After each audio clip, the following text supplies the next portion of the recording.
여러분, 추수의 계절 11월입니다. 여러분의 영과 마음이 더 풍요로워지는 연말 되시기를 축복합니다. 여러분, 혹시 세계사적으로 가장 오랜 기간 식민 지배를 받았던 나라를 아시나요? 바로 동티모르입니다. 동티모르는 16세기 이래 포르투갈, 네덜란드, 인도네시아 등 여러 나라의 침략 속에서 그들은 무려 500년에 가까운 세월 동안 식민 지배를 받게 됩니다. 500년간 나라를 잃어버린 고통을 아는 채 살아가야 한다는 게 끝나지 않을 것 같았던 그들의 고통이 상상조차 되지 않습니다.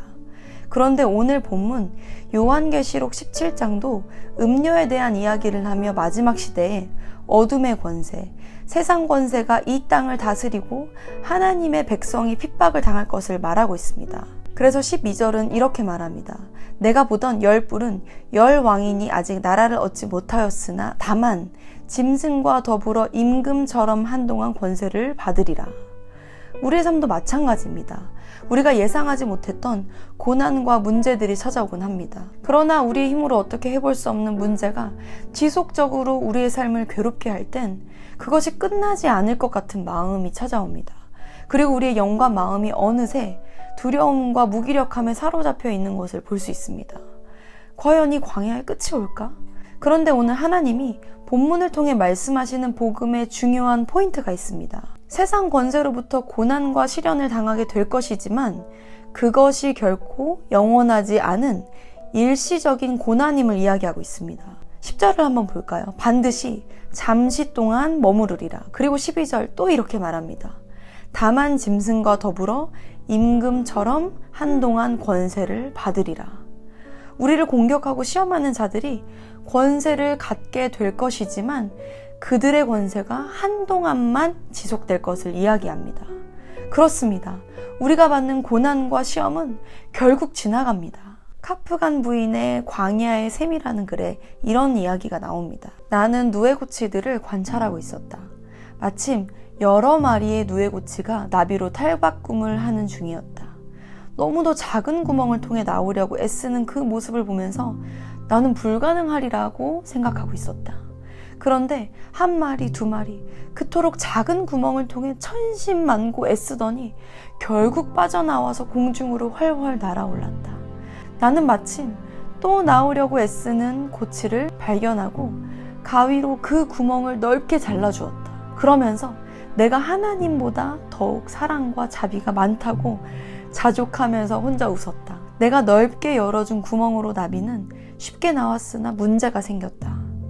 공중으로 솟아오르려고 몇 번 시도하면서도 결국 오르지 못하고 땅바닥에서만 맴돌 뿐이었다. 그렇다, 나는 깨달았다.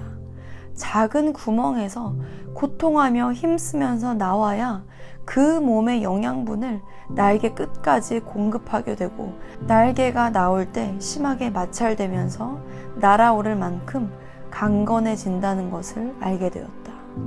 사랑하는 여러분, 사단은 이 땅에서의 고난과 시험을 통해 우리를 참소합니다.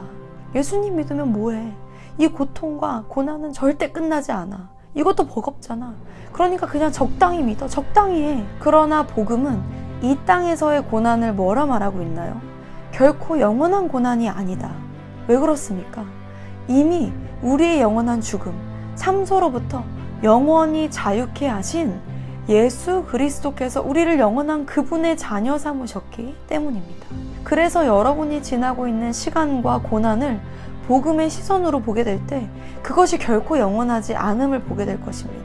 그리고 그 고난을 지나 그 고난보다 더 크고 선하신 하나님이 여러분의 삶을 지배하고 영원한 그분의 사랑과 평안 안에 거하게 하실 것입니다. 사랑하는 여러분, 하나님이 여러분에게 주시는 말씀을 믿음으로 받으시기 바랍니다. 고린도후서 4장 17절 18절 말씀입니다. 우리의 잠시 받는 환난에 경한 것이 지극히 크고 영원한 영광에 중한 것을 우리에게 이루게 함이니 우리의 돌아보는 것은 보이는 것이 아니요 보이지 않는 것이니 보이는 것은 잠깐이요 보이지 않는 것은 영원함이니라. 여러분 안에 영원한 소망 되신 예수 그리스도를 붙드는 시간이 되시기를 축복합니다. 여러분 사랑하고 축복합니다.